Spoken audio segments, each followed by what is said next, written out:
آیا تا حال شنیده پادشاهی از قبر خودش بترسد؟ پادشاهی که آنقدر از شب اول قبر ترسید که وصیت کرد کسی دیگری به جای او در قبر بگذراند. اما در آخر اتفاق عجیب می افتد. پس تا آخر ویدیو بیننده باشید و همراه ما باشید. روزگار در سرزمین دور پادشاه ثروتمند زندگی می کرد. قصرش پر از طلا و نقره بود، اما دلش آرام نداشت. سالها از عمرش گذشته بود و دیگر توان حرکت نداشت. روزی فرزندانش را دور خود جمع کرد. چهرهش رنگ باخته بود و صدایش و سختی شنیده می شد. با نگاه نگران گفت: فرزندانم، من از شب اول قبر می ترسم.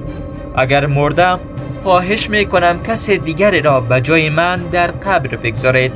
من از حساب آن دنیا می ترسم. فرزندانش حیرت زده به یکدیگر نگاه کردند. هیچ کس جرأت پاسخ نداشت. چند روز بعد پادشاه چشم از جهان فرو بست. مردم برای دفنش گرد آمدند. صدای گریه ها در قصر می پیچید. اما پسران پادشاه به یاد سخن پدر در خلوت گفتند: باید کسی را پیدا کنیم، کسی که شب اول قبر به جای پدر در قبر بماند. آنها بسیار جستجو کردند. به هر که گفتند هیچ کس نپذیرفت.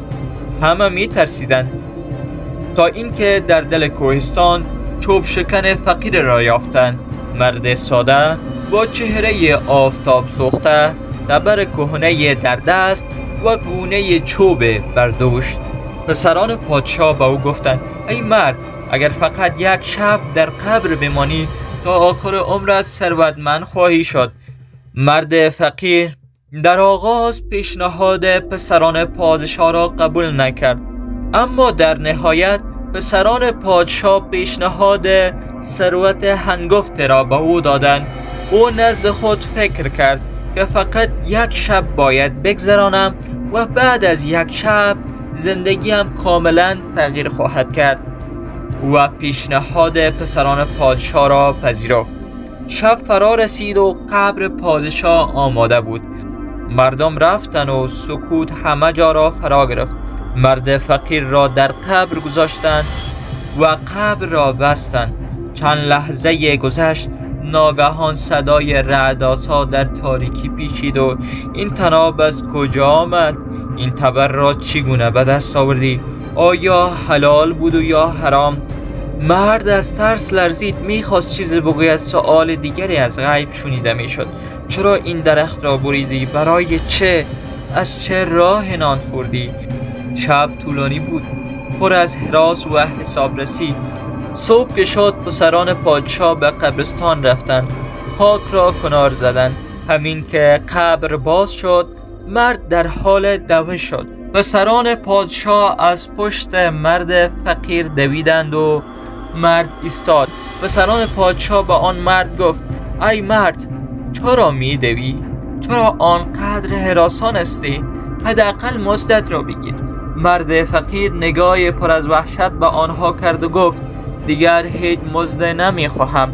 فقط یک طناب و یک تبر داشتم و همان شب تا صبح از من درباره آن طناب و تبر پرسیدند که این طناب از کجا شد و این تبر، و تا حال هم این همه سوال و جواب تمام نشده بود.